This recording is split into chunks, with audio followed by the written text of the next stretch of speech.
Hey everybody, it's Chris. During this video we're going to talk about board view, which is a type of list view in a SharePoint list. Works pretty good for projects maybe like a migration project where you've got different organizations, different contacts from the organizations, associated site owners with sites to be migrated, status of what phase of the process they're in with regard to requesting a migration and then making it all the way through to a completed migration. So we're just going to walk through an example of a list that's using that type of a view. We'll start off by going up to the gear and go to Site Contents. I'm going to look for a list. I do have a list here called Migration Tracking. I'm going to open it up, and if you haven't seen this before, it might be new to you. This is a migration tracking list using a board view that comes with SharePoint. And you'll notice what it does, it breaks into kind of orders of work, these kind of Kanban board type of visuals. So when I put something new into the list, I can fill in this example for a migration tracking list, the organization and the sponsor of the request, the order that we think the work is going to start in, who the site owner or site owners are for the site to be migrated, and then other contacts, maybe stakeholders, sponsors, other folks interested in participating in the effort from the customer side would be considered contacts. Before we get too much into how this is done, I'm going to show you a regular list. This is an all items list that comes with the list when it's built the first time. And you'll see this is more of a tabular list. You're used to seeing these before. But there's not really, from a status standpoint on here, we could put a column, but then you might spend some time sorting back and forth. We're trying to make it easy for the project teams and the end users to get a quick visual sense of where their project is and information about their particular migration project. So we're going to go back to the board view. And things you can do in the board view, you can move things around. So if I know this example, line maintenance, Bob Green as a sponsor has a migration they want to do, we've said the site owner is me, Chris Peters, but we can add more than one item in here. I can move this around from to do, maybe it's ready to start, so we'll go ahead and maybe move it over into what we would call build. And you can see we've already got some other examples of migration projects in the build phase. And if we scroll down, you'll see it automatically is going to order these by the order number that we have. So even though we're in build, we might have more than one engineer working on products or projects. And so we would go ahead and have somebody assigned to this one in the order 4. Once something is complete, we can drag it over to accept. And what acceptance normally would mean is the engineers who are working on the migration consider their work complete. Now we want to talk to the customers and review the migration with them to make sure we haven't missed anything. Once we get that acceptance from the user, then we're going to be able to go ahead and move this accept status for this power generation site over into done. So as you can see, as time goes by, we can get a pretty good look that right now we've got a few projects that are in build. We've got nothing in acceptance. We do have a completed one over in done. So maybe we have a few more openings for future migrations that we can add. So let's go ahead and add one as if it were being added new to the list. So I'm going to say new. And you'll see a form pop up. When we put this one in, we can indicate a number. Let's show you a little bit of the editing that we have here. So I can do 4. And then if I try to save this, notice there's already a value of this number in there. So that's a good edit so that we don't double up and duplicate the order of things. So we'll put the 5 in here. We can add an enter for the organization and sponsor. We'll call this safety.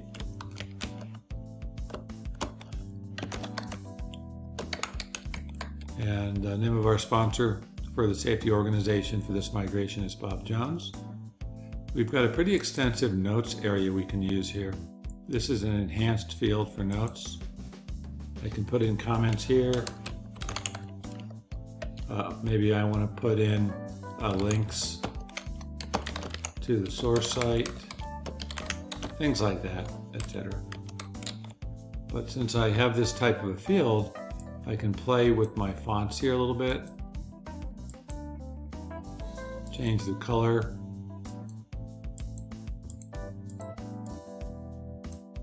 Do some highlighting, bolding, things like that. But I can do some other things in this enhanced notes field too.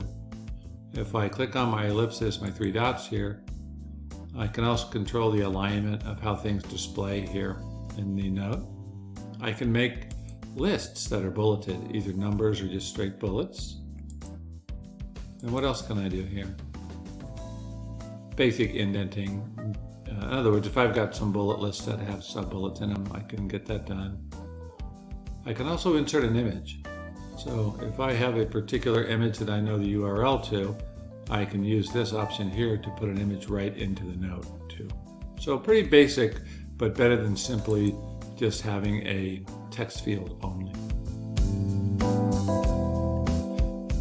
When we specify a site owner, I'll put my name in here, we're using what's called a people field. So it's going to look into Active Directory for my site and basically find Chris Peters with my profile there.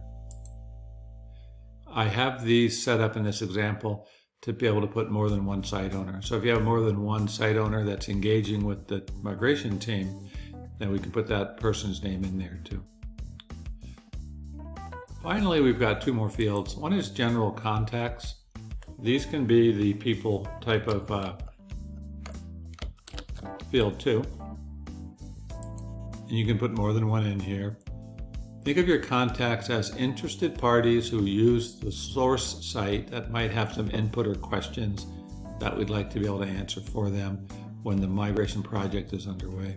They're not the site owners that we deal with very heavily, but there might be certain members on the site, maybe there's some page designers that we just want to know about so we can engage them if we need to during the project. And then we also have an add attachments field here. So when we have screenshots, pictures of the site, any information that customers are providing to help us put a level of effort together, an estimate for that work for the migration, if it's something that they can attach into this particular item in the list, then they'll be able to do that. In this case, I can click on Add Attachments. It's normally just going to bring up my windows, and yes, I could basically navigate in Windows and stuff. Cool. So let's save. Notice what it did. Here is my example I just did. Safety Bob Jones is in order number 5 automatically. Or actually, specifically that we put the 5 in there. Chris is a site owner, and the contact also includes my name plus, of course, other names that would be there. Until we've told it, it's going to leave this in the unassigned items. This might sit here for a while, and then when our teams get together and say, hey, we do have some bandwidth to do some more migrations, but we don't see anything in the to-do list, we can drag this in here. And then when we drag it in here, then we'll know at least it's something on our radar that we know we need to do. Once we assign an engineer to it, we can drag it into the build phase so that when we're looking at this migration project overall with all the different sites being migrated, we'll know which ones are actively being worked by our engineering team that does the migrations, which ones are waiting to have an engineer assigned, and then which ones have been done per the engineering team, but that we still need to look at, right?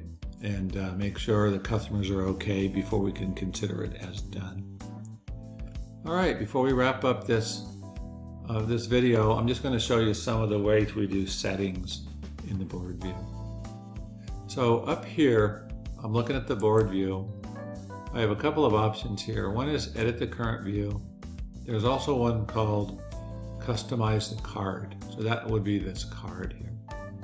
If you click on Edit the Current View, you're not going to get a lot when you're in the modern version of editing the current view. So I'm going to click it, and all it's really going to tell you is the name of the view and how it's organized. You don't see a lot of the other columns in here.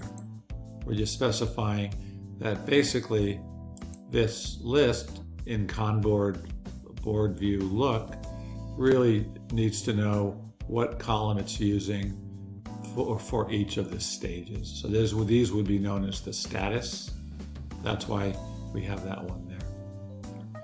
The other thing we'll show you before we wrap up is the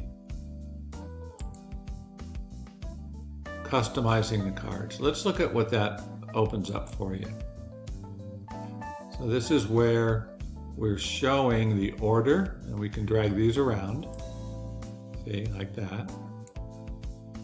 The order of the information that's located in the card. So I would like to see the org sponsor first, and then the order of the migration, and then site owners with a preview. In other words, I want to see maybe a little headshot if there's a picture in there, and other information. And then our contacts besides our site owners that are related to this. I have status turned off because the Kanban board will automatically include that in the header for the individual phase that status phase that we're in the effort. So this is where you would control what shows up on your cards themselves. And that's it. So let's go ahead and cancel out of here. Again, there's a difference between the all items view, which comes with the list, and the board view that we're using for this particular one. And that's it. If you have any questions, feel free to put a comment in the podcast, and then we can add some more examples to using this pretty cool, in my opinion, list view that works good for probably small to medium-sized projects. So let's go back home. And thanks again for your time.